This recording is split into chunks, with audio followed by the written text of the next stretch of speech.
Hello YouTube, Robert Alvarez the Psychic Witch, also known as Mr. Lighting and a Fan, and yes, the fan is on. The time is approximately 6:17 p.m.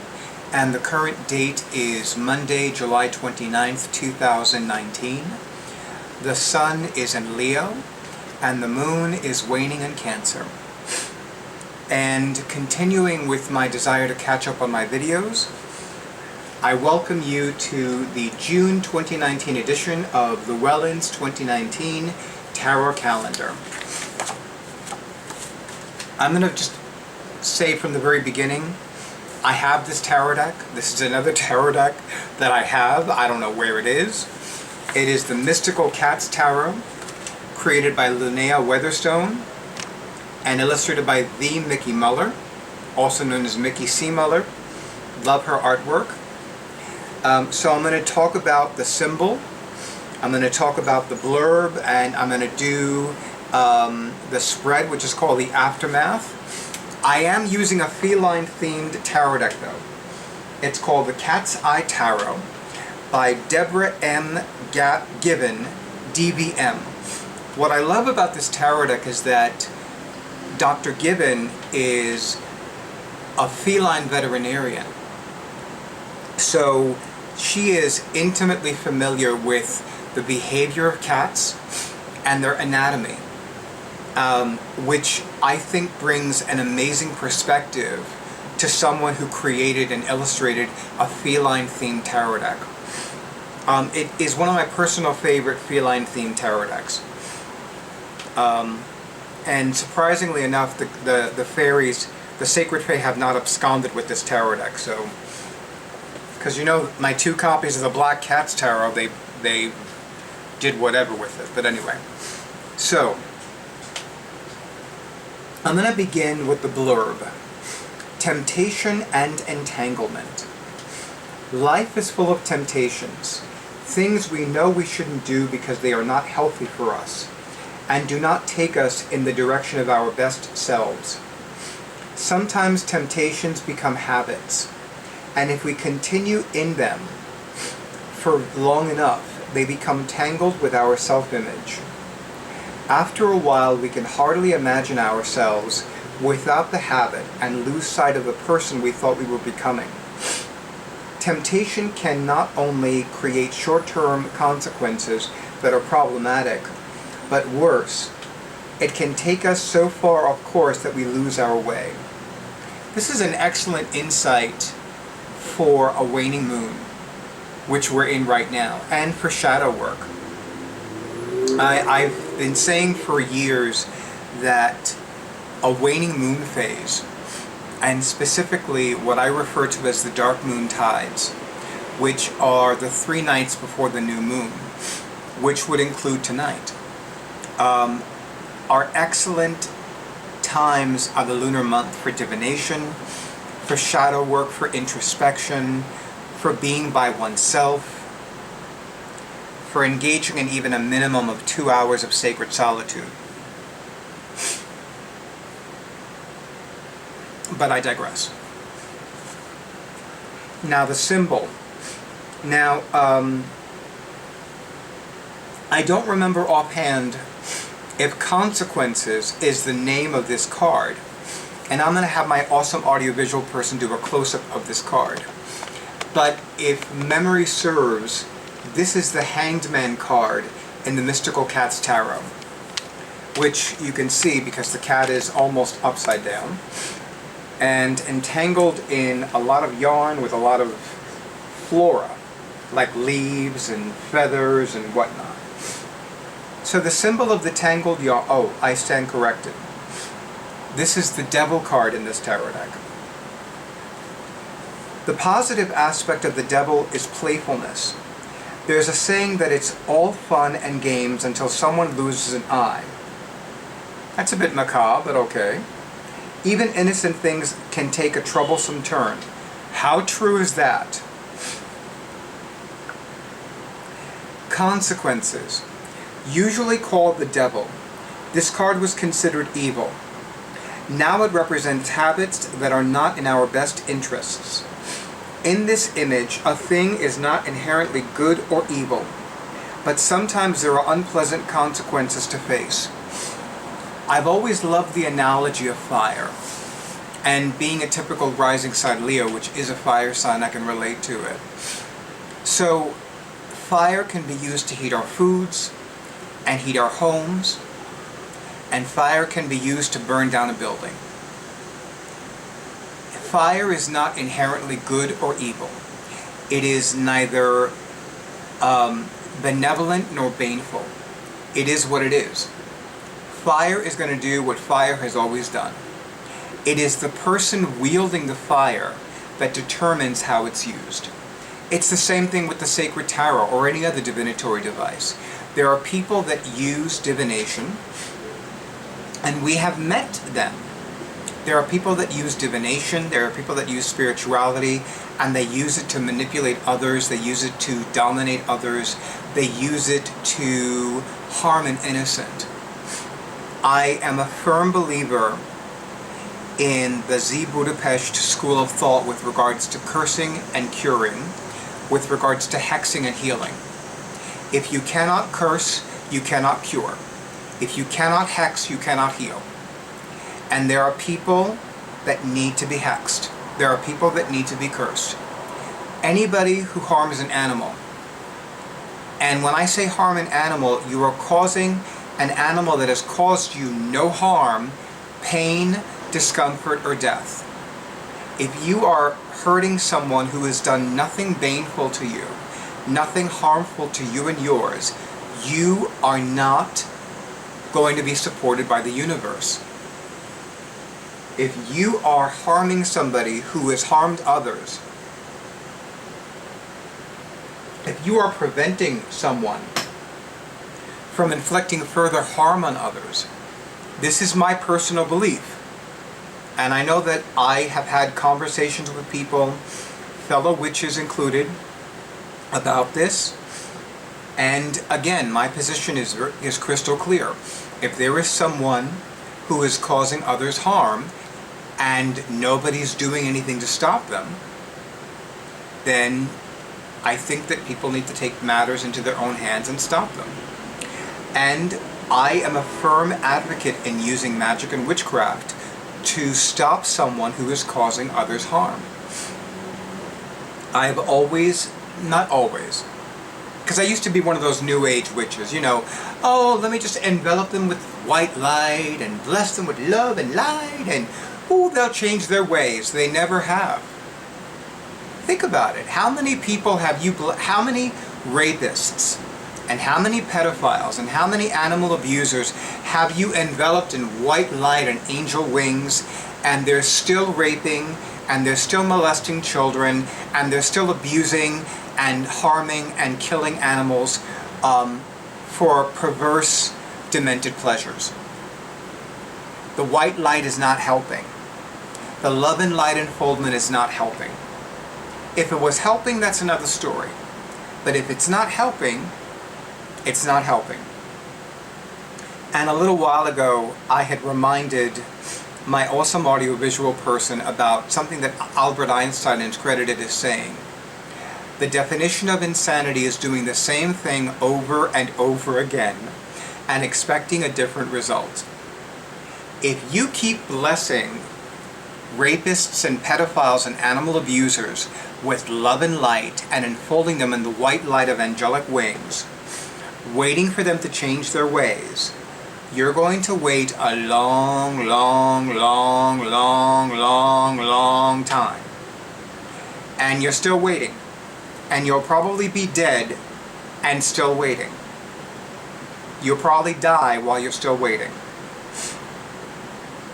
I firmly believe, and this is one of my personal magical practices, I firmly believe that at least once in the calendar year, every witch has the responsibility to do a spell, to engage in ritual work and spellcraft that benefits the whole and blesses the whole, the masses, if you will, or the world community. But I believe that we witches also have the responsibility to engage in at least one example of ritual work and spellcraft, again, at least once in the same calendar year, where we are hexing somebody who is causing us harm. There's no shortage of people that still think of those of us who use the tarot as evil and as devil worshippers. As archaic as that is, they're still out there. I am always fascinated by when I meet, I've always been fascinated by the fact that I meet more women than men who are so closed off to acknowledging the divine feminine, who are so closed off to embracing the goddess within and the goddess above. I've always found that fascinating because in my mind I would think, oh well, a woman would absolutely be open to that. No. I meet a lot more men than women who are open to that. I meet a lot more women than men who are closed to that. Go figure. But in the meantime, let me talk a little bit about the aftermath spread. So it's a 4-card spread. The first card is what was intended. The second card, what went wrong. The third card, how to process or think or feel about what happened. And number 4, actions to take. And this is the blurb, pardon me, that the Barbara Moore wrote to accompany this aftermath spread. Sometimes things don't go as we intended. Instead of pointing fingers, analyze the situation. Consider the intended goal and try to see where and how things went wrong. Don't move forward with your first response, but process your thoughts and feelings. Finally, decide what actions to take to heal the damage. You know, I remember when I first began reading Letters to Louise by the late and great Louise L. Hay, and she wrote that it is her belief that anyone who ends a romantic relationship or has a romantic relationship in which they're end by the other party needs to spend a minimum of 6 months refraining from engaging in a new romantic relationship. I think that is one of the best pieces of advice anybody could ever receive regarding romantic relationships. It is, in my personal opinion, a shame that very few people do that. Some people do take it to an extreme though. I used to be one of them. Like years would go by, I'd be like, nah. You know? The goddess would tell me all the time, it's my will for you that you be in a divine romance. And I would always respectfully and lovingly say, great goddess, thank you. I need you to go take a nap until you get over it. Believe me, I'm glad she didn't give up on her divine will. But that's neither here nor there, and that's a topic for another video for another day. So with that being said, I'm going to take out my copy of the Cat's Eye Tarot. And yes, I can see the box is falling apart. And believe, ooh, I did not shuffle this after using it. Okay. I can tell because the High Priestess card is not on the top or the bottom. Wow. See, sometimes that happens. So what I'm going to do is do a quick shuffle. 1, 2, 3, 2, 2, 3, 3, 2, 3, 4, 2, 3, 5, 2, 3, 6, 2, 3. I'm going to do 13, by the way. 7, 2, 3, 8, 2, 3, 9, 2, 3, 10, 2, 3, 11, 2, 3, 12, 2, 3, 13, 2, 3. It's good to give them a good knocking around a little bit. And I'm going to cut the deck into 3 piles. I'm being divinely guided to place the 3rd pile on top of the other 2. Now I'm going to do another 13 card shuffle. 1, 2, 3, 2, 2, 3, 3, 2, 3, 4, 2, 3, 5, 2, 3, 6, 2, 3. I can already feel the energies jumbling about. 7, 2, 3, 8, 2, 3, 9, 2, 3, 10, 2, 3, 11, 2, 3, 12, 2, 3, and 13, 2, 3. And before I cut the deck, I, Robert Alvarez, Zachariah, the Night Falcon, sacred son of Oset and Pan, beloved child of Oshun and Shango, I call upon the powers of the goddesses. I call upon the powers of the gods. I call upon the powers of the ascended masters. I call upon the powers of the archangels. I call upon the powers of the angels. I call upon the powers of the sacred fae. I call upon the powers of the elemental energies. I call upon the powers of the saints. I call upon the powers and the wisdom of my ancestors. And I call upon the powers of the universe to come down and be with me as I cast the cards right now. Amun, Amen. And so must it be. Wow, I am just buzzing right now. Cut the deck into 3 piles. My personal psychic advisor, Roger Pratt, taught me to use the left hand, but you can use whichever hand you're divinely guided to use. And I'm going to place a 3rd pile on top of the other 2. Okay, so, yes, they're all upright. Card number 1, card number 2, card number 3, card number 4, final message card. Okay, so, as I was shuffling, I thought, what do I need to know right now? And I alternated that with which situation comes up right now, or which situation is the most important for me to focus on. Now, before I begin revealing the cards, let me simply state that for some of you this may resonate, for some of you this may not. If this casting of cards resonates with you, let me know in the comments.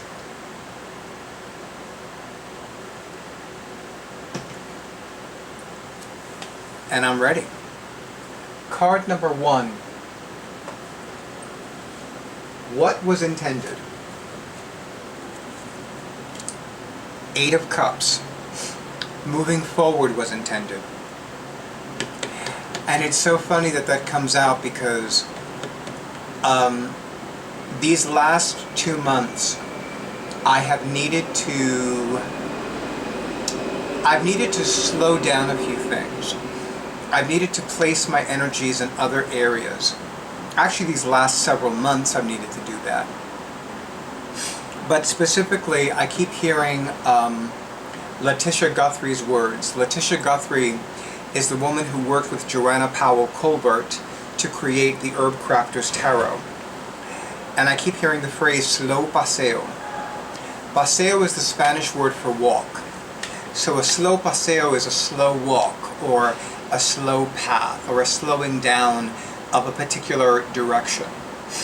So I know that in some areas I've wanted to move forward, but I've needed to either move more slowly, or engage in a slow paseo, or put it on the back burner for a little while longer. Card number 2, what went wrong? 2 of Pentacles. Well, I'm not going to necessarily say that wrong equivalent to a bad thing, but I think it was a combination of 2 things. Number 1, focusing my physical energies in other activities, and number 2, my monies needed to go, my monies needed to go elsewhere, which makes a lot of sense for me. And for those of you that are experiencing a lot of energetic shifts, this may resonate for you more than if you were not experiencing all of these massive energetic shifts since the beginning of 2019. Okay, card number 3, how to process or think or feel about what happened. And it is the 10 of Cups. Very interesting. Oh, look how cute this little kitten is. I'm going to have him do a close-up. And look how cute! Look how cute, cute, cute. Okay, so 10 of Cups. To me, this is saying, look at this like a blessing in disguise. And you know what, it's funny because a few months ago, so I often talk about Catherine Ponder, or rather Dr. Catherine Ponder. And I have been rereading her books for years.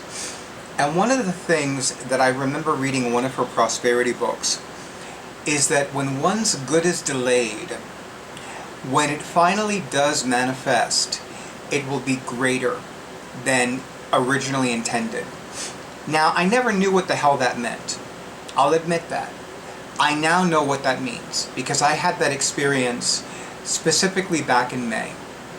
I waited several months for something to manifest, and it finally manifested in mid to late May. And it was something that I didn't even realize I needed to have. But back in late February, I discovered that I really needed to have it, and now I have it. Card number 4, actions to take. The World. For me, this is an indication of continue being who I am, continue remembering who I am. And this card has special significance for me because it is the card that is astrologically aligned with the planet Saturn, which rules my sun sign Capricorn. So for me, this is basically saying continue the actions that I've already been taking. In this case, remembering who I am and rediscovering who I am and who I'm meant to be as well. And the final message card is the Empress, which for me is absolute confirmation that my good is at hand, my good is coming to me, and it's going to be even sweeter and even more bountiful than I originally anticipated. And it's going to make me even happier than I thought it would. And this Empress is just gorgeous. I mean, she's like one of those show cats, you know, she's all big and fluffy, and she has her 2 little kittens. So cute. So cute, cute, cute. Okay. I love this spread. I really do love this spread, and it's really great for giving a lot of insight into something that happened and why it fell apart or why it didn't go as intended. And I have a feeling that I'll be using this spread in the future. In fact, I have a feeling I know exactly how to use this spread next. Okay, so now I'm going to have my awesome audiovisual person pan the camera back to me. And as I've mentioned in a few of my recent videos, I haven't been listening to music that much lately. But when it comes to books, there are some books that I've been rereading, and there are some books that I've been reading for the first time. And there is a book that I'm actually getting ready to reread, and it's entitled, It Is Time for You to Be Financially Free, by Patricia Diane Gota-Robles. I love this book. It's a very short read. It's, how many pages is this? It's not even 100 pages. It's a grand total of 40 pages. It's pamphlet length, but it's a wonderful book. And I happen to love the fact that it has all of these amazing spiritual decrees. I actually began subscribing to Ms. Gota-Robles' Era of Peace vlogs, but I really love this book, and again, some of the most beautiful and powerful spiritual decrees and prayers and blessings. And I love that the first chapter reads, Abundance is our divine birthright. So I really am very happy to have this book again. I needed to replace my copy because I couldn't find it. And as you can see, my new copy is already looking a little worn out. So I'm already getting ready to, like, you know, read it. And speaking of prosperity consciousness, I don't know how many of you receive Dr. Catherine Ponder's Keys to Prosperity newsletter. But the anniversary newsletter is always in August. And it is a double-length newsletter, as evidenced by this. Love, love, love this. I received it today, so I'm looking forward to reading it and using the spiritual decrees and affirmations included therein. Interestingly enough, the book that is highlighted is entitled A Prosperity Love Story, Rags to Enrichment, which is Dr. Catherine Ponder's autobiography. I have yet to purchase it. I know one would think I've already purchased it, but no, I have yet to purchase it. It's actually one of 3 books that she's written more recently that I have yet to purchase, and that's one of them. But yeah, so anyway. As always, YouTube, thank you so much for honoring who I am and what I do. I wish all of you many blessings of joy, riches, and success, wealth, health, and happiness.